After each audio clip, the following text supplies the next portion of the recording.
We're going to be discussing that later on in the week on the channel. But today we have a couple of different, I guess, issues that people have come up with your hypothesis. Right. So if you're ready for it, we can just jump into the first one. Let's do it. We've got Derek Lambert from Myth Vision, which, this we're not addressing Derek here. Derek's a great host over there on his channel, but we are going to be discussing McGrath.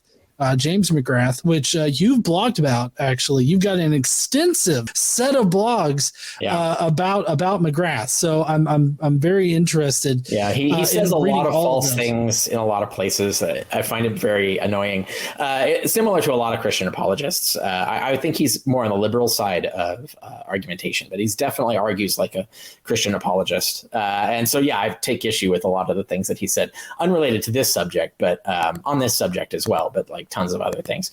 But people are interested in that can search his name on my blog at richardcarrier.info and find a lot of alarming things that he's claimed that are obviously false. Right.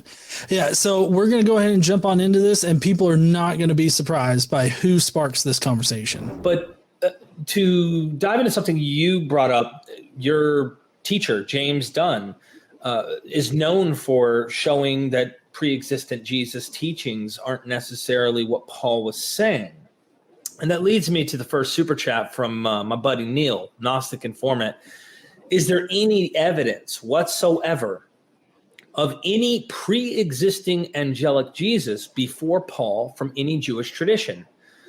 We know that the mythicist model says that, or at least depends on the particular one. I think it's Dr. Carrier's position that is saying that Jesus was an angelic figure, a pre-existent angel, celestial angel, the Logos as Philo, and didn't know if you know of any pre-existent angelic Jesus before Paul from any Jewish tradition.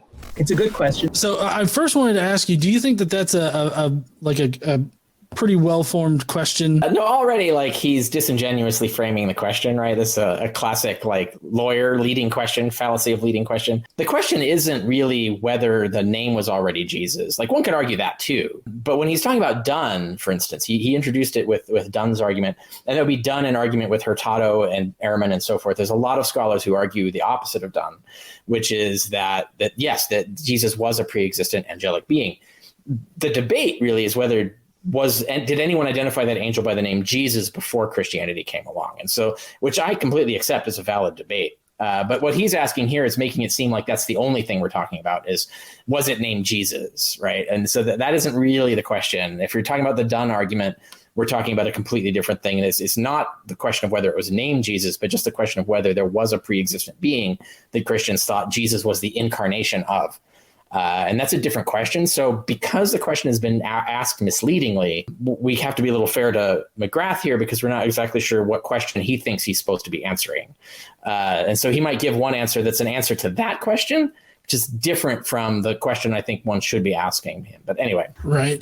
And because of who this is coming from and what this person has said, if you were to be convincingly proved wrong that you can't attribute the name Jesus to this angelic figure via your argument, what kind of effect do you think that would have on your case for either historicity or ahistoricity? Yeah, it wouldn't have any effect on the probabilities, but it would affect the book. I'm currently writing a second edition.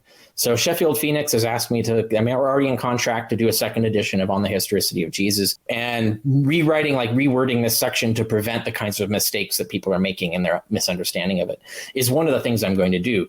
But in the end, doing extra research and so on to really double check these things. But if in that process I come to realize oh, no, that argument is stupid, it doesn't hold up, we can't maintain that, then I would take that part out and put it in a footnote and say previously I thought this and it's not the case, etc. But that wouldn't change the rest of the section, right? Which is all the other angelic attributes, which not apart from the name. What dropping the name doesn't really have much of an effect. Dropping the other attributes might have an effect. If there's no such angel that they could be attributing Jesus to be, that might have an effect on some of the other probabilities. I haven't worked that out, but the background evidence is so solid on that point that I don't see any reason to even contemplate that. Yeah, I believe because I've been reading How Jesus Became God due to one of your citations in one of your blogs, but I've been reading that here lately. And it seems like even Ehrman recognizes like. Oh yeah, do you have that screenshot? Should I bring it up? Which is the capture from his book, the quote.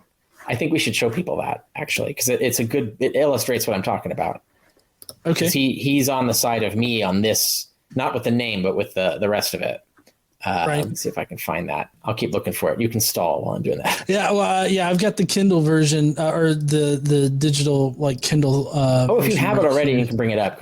Go ahead and do that. I'm quickly, because I took a screenshot. I'm just going to quickly look for that now. I was trying to get to it because I was actually at the Moses part. Oh yeah, where he talks about Moses.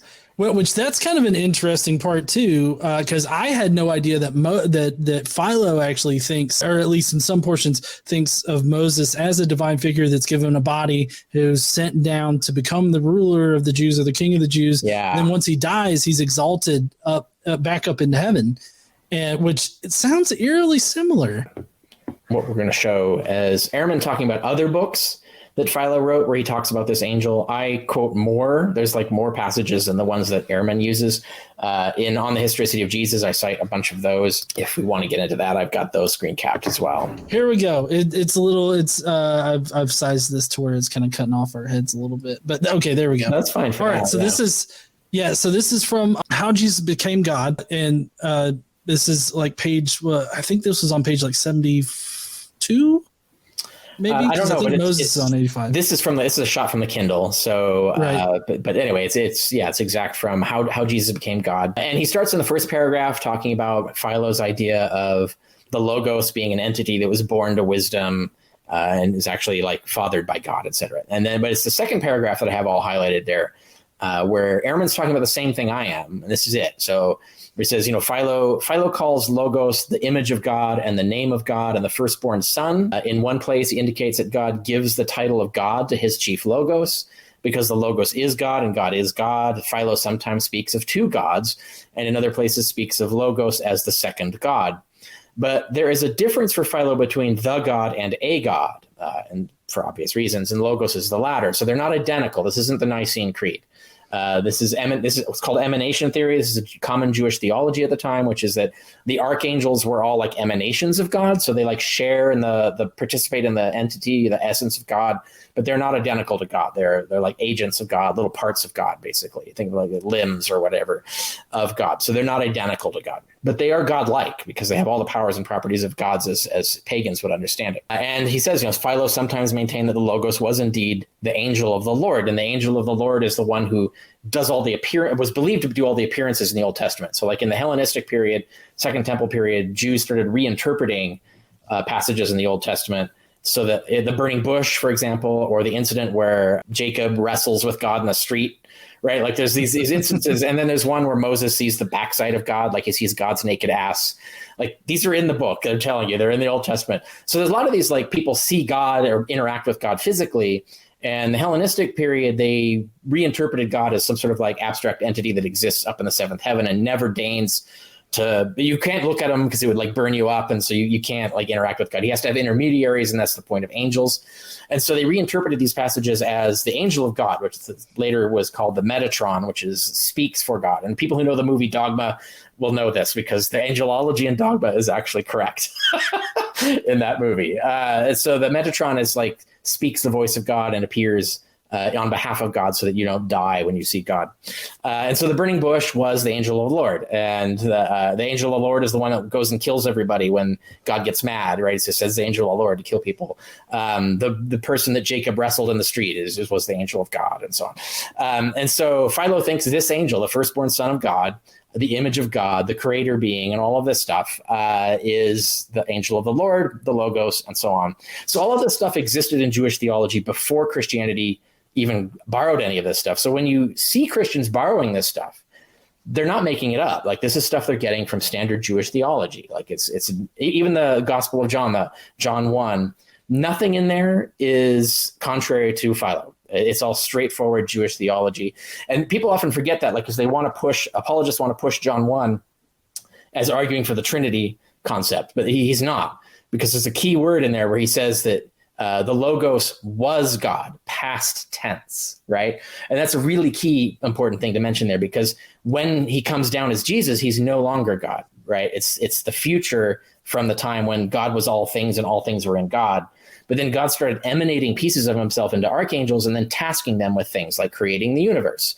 And so there's this angel that creates the universe on God's behalf. And that's the Logos. And so like in the beginning, they were all parts of God. And so they were identical to God.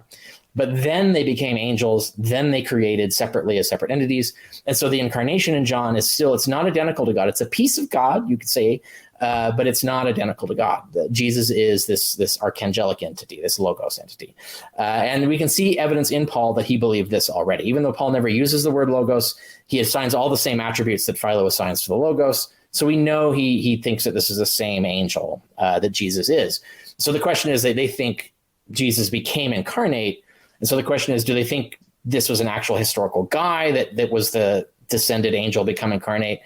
Or did that never happen on earth and they only learned of this like in Revelation and things like that? And so that's the difference between Bar Ehrman's position, which is that they thought this of an actual historical man, and my position, which is that there was never a historical man. They just always thought this incarnation happened somewhere else. No one actually witnessed it. You only learned of it through secret codes in scripture and revelations.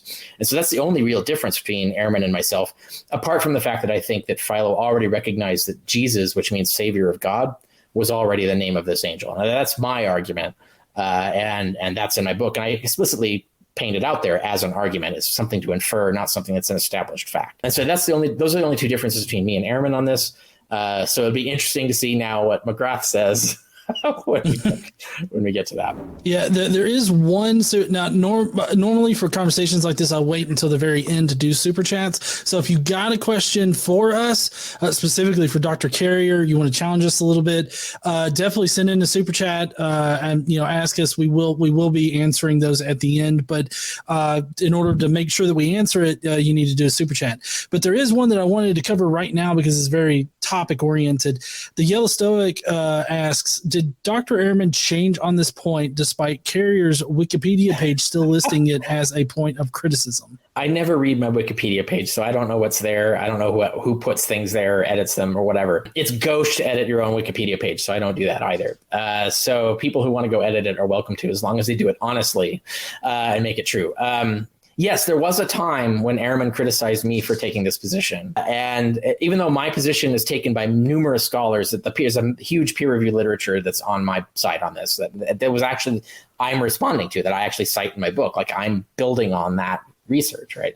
And then when Ehrman came out with how Jesus became God, I think even in the book, he admits he flipped on this. Like he doesn't mention me, but he says, like, I used to think this was bogus, but then I read all the literature and now I'm convinced. And I'm like, yeah, that's what happened to me. So I read all I thought it was bogus too. I thought the idea was a later Christian apologetic. Then I read all the literature and the evidence and I was like, yeah, okay, they're right. I think this is actually the case. And the same thing happened to Ehrman when he checked the literature. And so his book, he cites a bunch of this scholarship. Not as like some things even that I didn't cite, some of the things I did, and he doesn't cite all of it. I don't cite all of it, but we both of us together, it's a huge list of authors scholars who've done this, who've come to this conclusion. Larry Hurtado is one of them. The only thing Hurtado differs with us is that he doesn't like the name angel. He doesn't think it should be an angel. It's some other kind of pre-existent, eternal, created celestial being than an angel. That's a weird semantic dispute. But in terms of the substance of what we're talking about, Larry Hurtado was on our side as well. So up to his death. So anyway, so that's some background on that.